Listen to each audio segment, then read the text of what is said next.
ഇന്നത്തെ വിഷയം ജൈനമതവും ബുദ്ധമതവുമാണ്. അപ്പോൾ കേരളത്തിലെ ജൈനമതവും ബുദ്ധമതവും, Jainism and Buddhism in Kerala. അപ്പം ഒന്ന് ജൈനമതത്തെക്കുറിച്ച് നമ്മൾ പറയുകയാണെങ്കിൽ ജൈനമതം കേരളത്തിൽ പ്രചരിച്ച നൂറ്റാണ്ട് 3-ാം നൂറ്റാണ്ടാണ്. ജൈനമതം കേരളത്തിൽ പ്രചരിച്ചത് 3-ാം നൂറ്റാണ്ടിൽ ആണ്. കേരളത്തിൽ പ്രചരിച്ച ആദ്യത്തെ ഉത്തരേന്ത്യൻ മതം എന്നുള്ളതും ജൈനമതം ആണ്. ജൈനരുടെ വിശ്വാസപ്രകാരം ദക്ഷിണേന്ത്യയിൽ ജൈനമതം പ്രചരിപ്പിച്ചത് ഭദ്രബാഹുവും ചന്ദ്രഗുപ്ത മൗര്യനും ആണ്. ജൈനമത വിശ്വാസിയായിരുന്ന തമിഴ് കവിയാണ് ഇളങ്കോവടികൾ. ഇപ്പോൾ ജൈനമതത്തിൻ്റെയും വിജ്ഞാനത്തിൻ്റെയും കേന്ദ്രമായിരുന്ന ദക്ഷിണേന്ത്യയിലെ സ്ഥലമാണ് തൃക്കണാമതിലകം. അപ്പോൾ കണവായിൽ കോട്ടം എന്നും പരാമർശമുള്ള സ്ഥലമാണ് തൃക്കണാമതിലകം എന്ന് പറയുന്നത്. അപ്പോൾ ഇതിൽ ജൈന കേന്ദ്രങ്ങളായി പറയുന്നതാണ് തൃശ്ശൂർ കൂടൽമാണിക്യ ക്ഷേത്രം, പെരുമ്പാവൂർ കല്ലിൻ ഗുഹാക്ഷേത്രം, വയനാട്ടിലെ ഗണപതിവട്ടം ക്ഷേത്രം, പാലക്കാട് ജൈനിമേട്, കാസർഗോഡ് ബങ്കര ക്ഷേത്രം, വയനാട്ടിലെ എടക്കൽ ഗുഹ, വയനാട്ടിലെ തിരുനെല്ലി ക്ഷേത്രം ഇവയൊക്കെയാണ്. തെക്കൻ കാശി എന്നറിയപ്പെടുന്നതാണ് തിരുനെല്ലി, കേരള കാശി എന്നറിയപ്പെടുന്ന വർക്കലയും, ജൈനകാശി എന്നറിയപ്പെടുന്നത് ശ്രാവണബെൽഗോളയും ആണ്. അപ്പം തെക്കൻ കാശി തിരുനെല്ലി, കേരള കാശി വർക്കല, ജൈനകാശി ശ്രാവണബെൽഗോള. 12 വർഷത്തിലൊരിക്കൽ ശ്രാവണബെൽഗോളയിൽ സംഘടിപ്പിക്കുന്ന ചടങ്ങാണ് മഹാമസ്തകാഭിഷേകം എന്നറിയപ്പെടുന്നത്. പാലക്കാട് ചന്ദ്രനാഥം ക്ഷേത്രം ഏത് വിശ്വാസികളുടേതാണ്? ജൈനമതക്കാരുടേതാണ്. ഈ ജൈനമത ആരാധനാ കേന്ദ്രങ്ങളാണ് ക്ഷേത്രങ്ങൾ എന്നറിയപ്പെടുന്നത്. ജൈന സന്യാസാശ്രമങ്ങളാണ് ബസേദികൾ. ജൈന വിദ്യാലയങ്ങളാണ് ഘടികൾ. തിരുവനന്തപുരം ജില്ലയിലെ ഒരു ജൈന ഘടിക ആണ് കാന്തളൂർ ശാല. ജൈനമതം ക്ഷയിക്കാനുണ്ടായ കാരണം 8-ാം ശതകത്തിലെ ശൈവ വൈഷ്ണവ മതങ്ങൾ ശക്തി പ്രാപിച്ചതോടുകൂടിയാണ്. ഇനി ബുദ്ധമതത്തെക്കുറിച്ച് പറയുമ്പോൾ ഒരു ബുദ്ധമത വിശ്വാസിയായിരുന്നു പണ്ടത്തെ വാഗ്ഭടനും അമരസിംഹനും. വാഗ്ഭടൻ എഴുതിയതാണ് അഷ്ടാംഗ ഹൃദയവും, അമരസിംഹൻ എഴുതിയതാണ് അമരകോശം. അപ്പോൾ വാഗ്ഭടൻ എന്ന് പറയുന്നത് ഒരു ബുദ്ധ വിശ്വാസിയായിരുന്ന ഒരു വ്യക്തി. കേരളത്തിലെ വാഗ്ഭടൻ എന്ന് പറയുന്നത് അഷ്ടാംഗ ഹൃദയം എഴുതി വാഗ്ഭടൻ, അമരസിംഹൻ അമരകോശവും എഴുതി. ബുദ്ധമതത്തെ സ്വാധീനിച്ചൊരു മലയാള കവിയാണ് കുമാരനാശാൻ. അമ്പലപ്പുഴക്കടുത്ത് നിന്ന് കണ്ടെടുത്ത ബുദ്ധപ്രതിമയാണ് കരുമാടിക്കുട്ടൻ. ഏറ്റവും കൂടുതൽ ബുദ്ധമതക്കാരുള്ള കേരളത്തിലെ ജില്ല ആണ് മലപ്പുറം. കേരളത്തിൽ പ്രചരിച്ച ഒരു ബുദ്ധമത വിഭാഗമാണ് മഹായാന ബുദ്ധമതമാണ്. ബുദ്ധമത സ്വാധീനത്തിൻ്റെ ഫലമായി കേരളത്തിൽ പ്രചരിച്ച പദങ്ങളാണ് പുത്തൻ, പള്ളി, വട്ടം, മറ്റം, മംഗലം, കുന്നം മുതലായവയാണ്. അപ്പോൾ ബുദ്ധമതവും പ്രചരിക്കുന്നത് 3-ാം നൂറ്റാണ്ടിൽ ആണ്.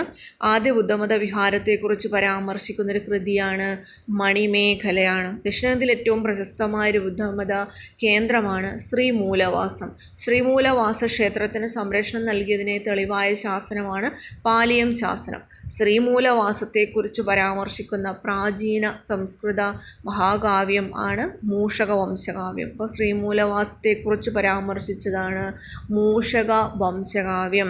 ശ്രീമൂലവാസ ക്ഷേത്രത്തിന് സംരക്ഷണം നൽകുന്നതിൻ്റെ തെളിവായി പറയുന്നതാണ് പാലിയം ശാസനം. കേരളത്തിൽ നിന്നും കണ്ടെത്തിയ വലിയ ബുദ്ധപ്രതിമയാണ് മുറുദൂർ കുളങ്ങര. കരുനാഗപ്പള്ളിയിലെ മുറുദൂർ കുളങ്ങര ബുദ്ധപ്രതിമയാണ്. കേരളത്തിൽ നിലനിന്നിരുന്ന ബുദ്ധദേവാലയമാണ് കിളിയൂര്, കൂട്ടമ്പേരൂര്, കൊടുങ്ങല്ലൂര് ഇതൊക്കെയാണ്. ദലൈലാമ കേരള സന്ദർശന വേളയിൽ കൺകണ്ട ദൈവമെന്ന് വിശേഷിപ്പിച്ച ബുദ്ധവിഗ്രഹം കരുമാടിക്കുട്ടൻ്റെ ബുദ്ധവിഗ്രഹമാണ്.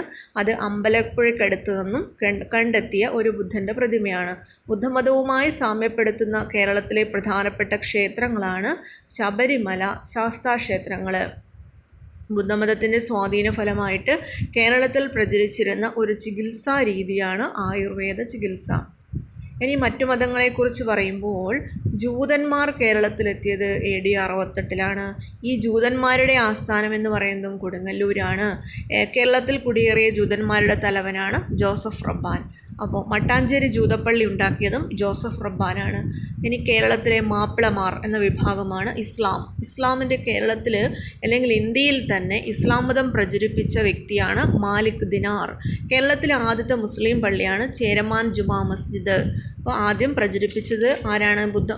ഇസ്ലാം മതം ആദ്യമായിട്ട് പ്രചരിപ്പിച്ചത് മാലിക് ദിനാറാണ്. ആദ്യത്തെ പള്ളിയാണ് ചേരമാൻ ജുമാ മസ്ജിദ്. സ്ഥാപിച്ചത് കൊടുങ്ങല്ലൂർ ആണ്. ഇനി എടുത്ത് പറയുന്നത് ഉദയംപേരൂർ സുനഹദോസ് നടന്ന വർഷം 1599 AD 1599 ഉദയംപേരൂർ സുനഹദോസ് നടക്കുന്നത്. ഉദയംപേരൂർ സുനഹദോസിന് അധ്യക്ഷത വഹിച്ചതാണ് അലക്സ് ഡി മെനസിസ്. ഇനി കൂനൻകുരിശ് പ്രതിജ്ഞ 1653 ജനുവരി 3 മട്ടാഞ്ചേരിയിലെ പഴയ കുരിശിനു മുമ്പിൽ സമ്മേളിച്ച് ലത്തീൻ ബിഷപ്പുമാരുടെ തീരുമാനങ്ങൾ അംഗീകരിക്കില്ലെന്ന് പ്രതിജ്ഞ ചെയ്യുകയും ചെയ്തതാണ് കൂനൻകുരിശ് പ്രതിജ്ഞ എന്ന് പറയുന്നത്.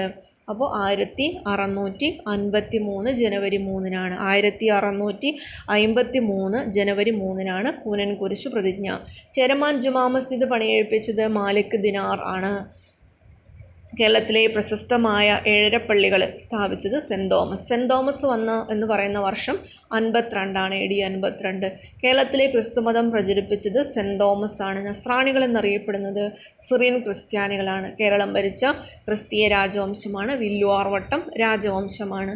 പിന്നെ പ്രാചീന കേരളത്തിലെ ബുദ്ധമത കേന്ദ്രമായിരുന്ന ശ്രീമൂലവാസ വിഹാരത്തെ സംബന്ധിച്ച പരാമർശമുള്ള ഒരു ചരിത്ര ഉറവിടം എന്ന് പറയുന്നത് എന്താണ്? അത് മൂഷക വംശം.